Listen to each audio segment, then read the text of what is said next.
"What would you do?" he asked, "if you could go anywhere? No doors locked, no floors off limits." Lyra blinked. "I don't want access," she said. "I want peace. Power scares me." Corin's lips twitched, not quite a smile, more like a warning. "Peace," he murmured.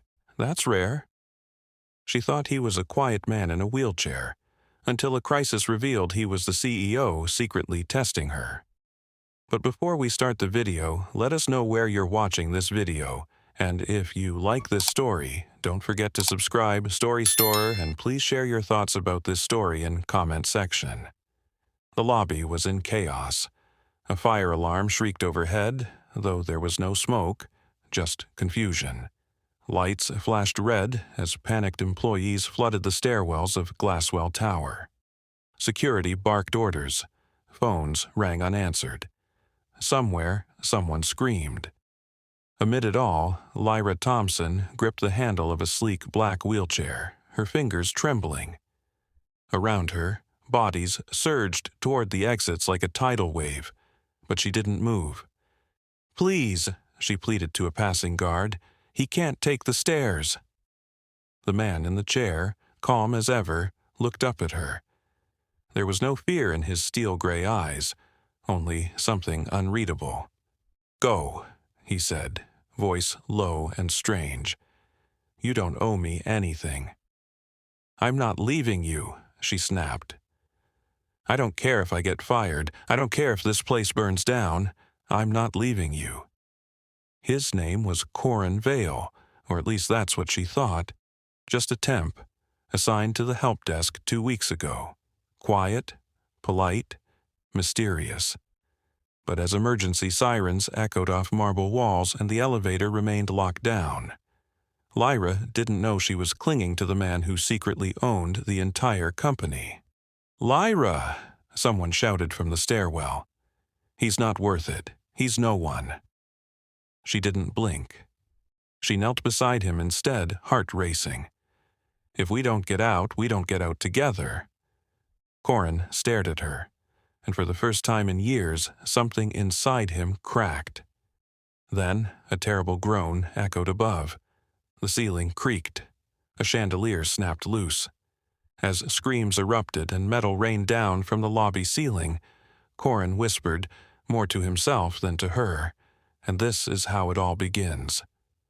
Lyra Thompson didn't believe in fate, but the moment she saw the new help desk assistant roll into Vale Tech HQ, something shifted. He was nothing like the rest, stoic in a world of arrogance, quiet in a building full of noise. His wheelchair made him stand out, but it was his eyes, sharp, storm gray, that unsettled her the most. They looked like they'd seen too much. Rumors spread fast. No background check, no resume trail, just a name, Corin. Lyra offered him coffee that first morning. He declined with a polite nod. An hour later, she dropped a stack of files in the hallway. No one moved to help except Corin, wordless, efficient, and gone before she could thank him. After that, something clicked. They started sharing elevators, sharing silence. Sometimes glances lingered a little too long. She'd crack jokes, he never laughed, but she caught the way his lips curved when she walked away.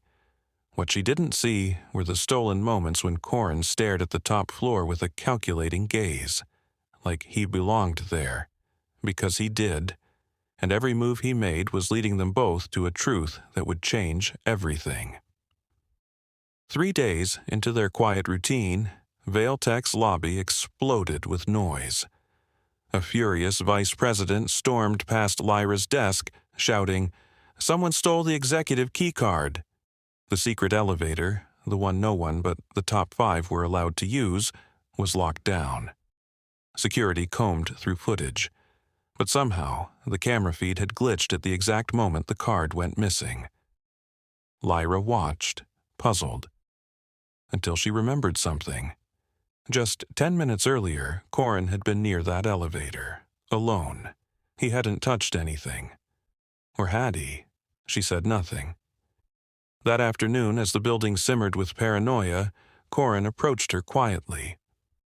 "What would you do?" he asked. "If you could go anywhere, no doors locked, no floors off limits." Lyra blinked. "I don't want access," she said. "I want peace. Power scares me." Corin's lips twitched, not quite a smile, more like a warning. "Peace," he murmured. "That's rare." Then he rolled away, leaving Lyra with a shiver she couldn't explain. Somehow, she knew this was only the beginning. It started with a casual invite. "Lunch?" Corin asked one afternoon, nodding toward the elevator. She followed him up, not to the cafeteria but to the rooftop. Wind tugged at Lyra's hair as the city stretched endlessly before them. Corin unpacked neatly wrapped sandwiches, like he did this often, like he needed this escape. They sat side by side on the rooftop bench, eating in silence, letting the skyline speak for them. It became a routine. Every few days he'd invite her again, always the roof. Always just them. He never talked about himself, but he asked about her dreams, her fears, her late-night thoughts. She told him about her mom's illness, her crumbling plans, her invisible role at Vailtech. He listened. Then, one morning, Lyra found a single red rose on her desk. No note. No explanation. That afternoon, on the roof, she tucked it into her bag.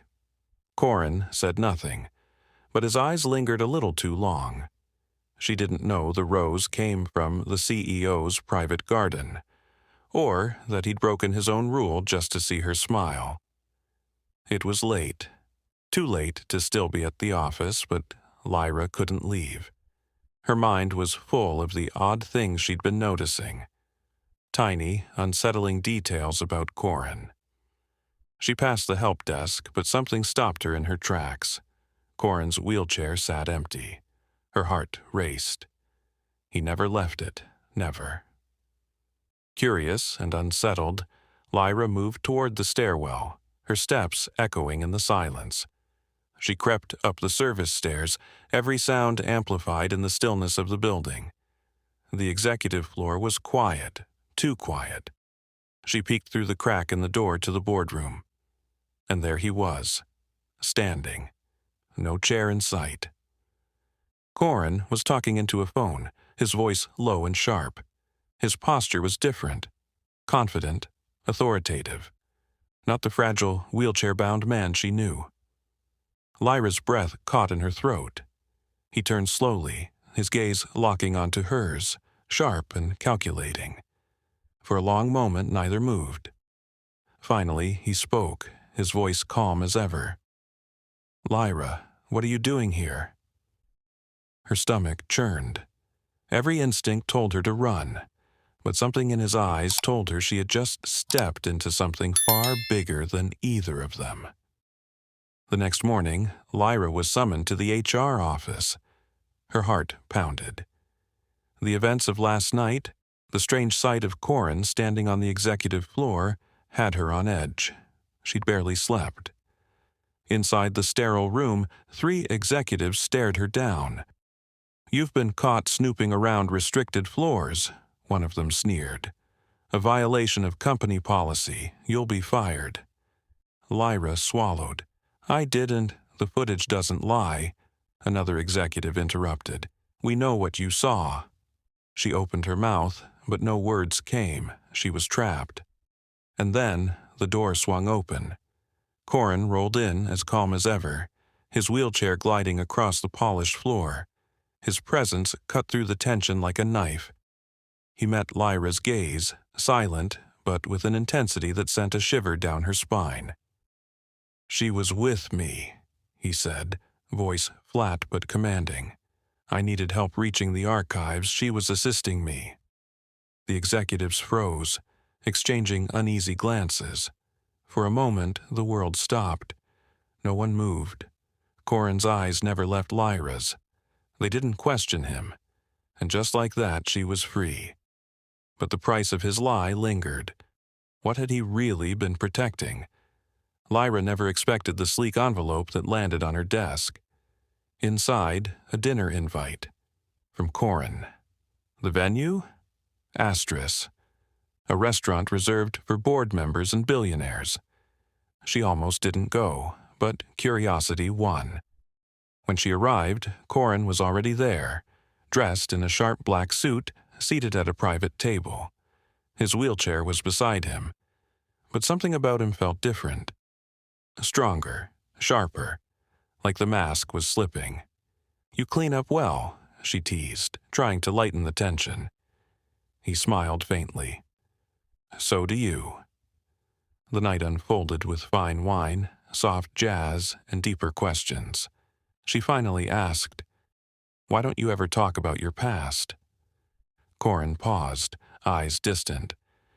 "Because parts of it were buried, and I'm not sure who will come back if I dig them up." His words unsettled her. He was hiding something big, but she couldn't walk away, not yet. It was supposed to be a routine fire drill.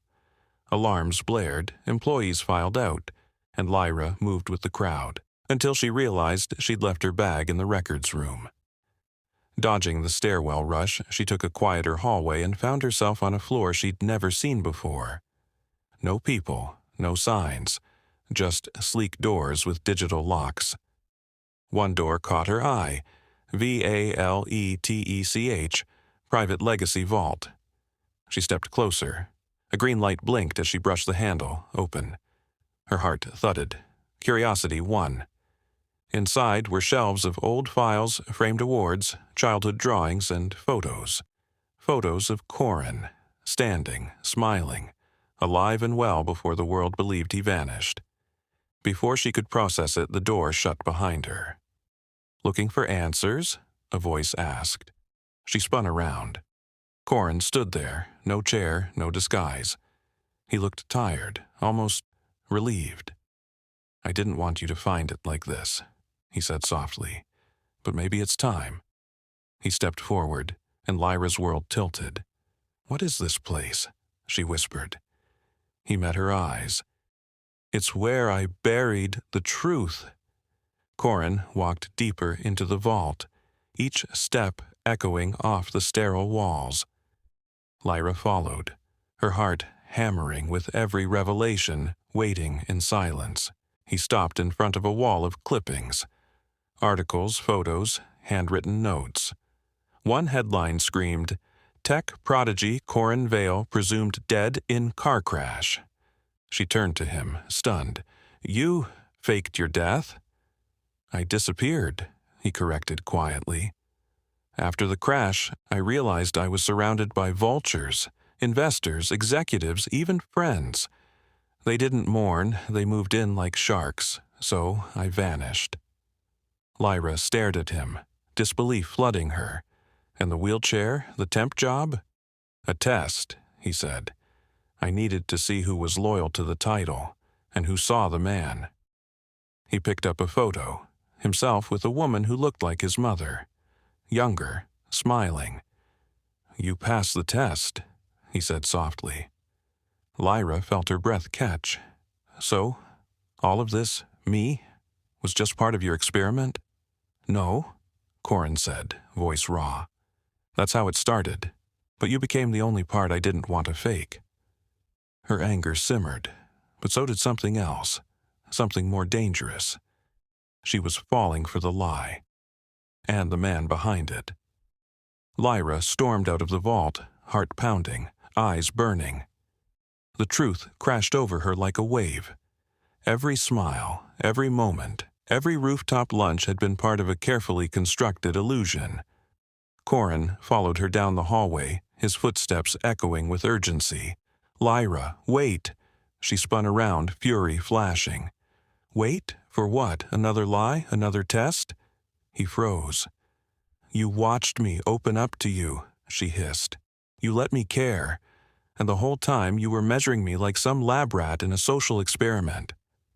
"It wasn't like that," he said, voice low. "No? Then tell me what part of this was real. Was it the rooftop roses? The way you listened? Or was that just strategy too?" His face twisted with guilt. "At first, yes. I didn't expect you to matter, but then you did. More than anything. The sincerity in his voice almost broke her. Almost. Do you know what it feels like, she whispered, to fall for someone who never truly existed? Corin stepped closer. But I do exist, and you're the only one who's seen me, really seen me. Tears welled in her eyes. She shook her head. Then she walked away. And for the first time, Corin Vale didn't know if she would ever come back. Smoke-red lights pulsed as the fire alarm blared across Glasswell Tower. Lyra's pulse matched its rhythm, adrenaline crashing through her as people shoved and screamed, flooding the stairwells. She clutched Corin's shoulder, shielding him from the chaos. His wheelchair was trapped by the tide. "Move," someone shouted. "Forget him, save yourself." But she didn't let go. Corin looked up at her, calm beneath the chaos. "You don't have to stay," he said, voice almost lost in the noise. Lyra's grip tightened. "You once asked who would stand with you. I'm standing." Suddenly, the building shuddered. A violent crack echoed through the floor. Ceiling tiles fell. People screamed. Corin pulled a sleek phone from inside his jacket, tapped a hidden code. The alarm stopped. Just like that. Lyra's eyes widened. What did you do?" He looked at her with something like regret. It wasn't real. It was a controlled security simulation. Her breath caught. "You planned this?" "I had to see who would rise, who would lead, and who would run." Her voice cracked. "And what did you learn?"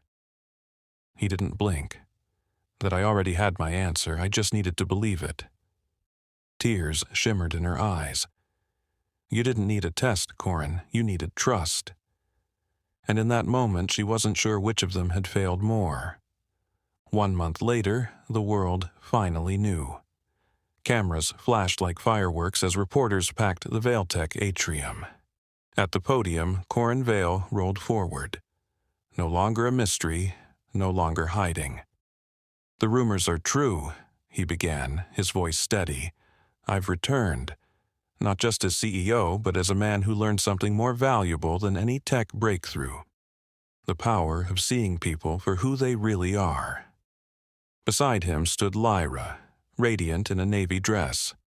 No longer in her receptionist blazer, but now introduced as Valetech's new head of community outreach. Whispers filled the crowd, tabloids already calling it a fairy tale. Rich CEO falls for humble receptionist. But the truth was far more complex. After the conference, away from the flash and noise, Corin turned to her. "You stayed when you didn't have to. You believed in the man behind the mask." Lyra smiled, eyes soft. "You showed me who you were." That was enough. He took her hand. No cameras around, no act. Just them. "For the record," he murmured, "it wasn't the tests that changed me, it was you." "And I'd do it all again," she said, voice full of certainty. "Even if you were just the guy at the help desk."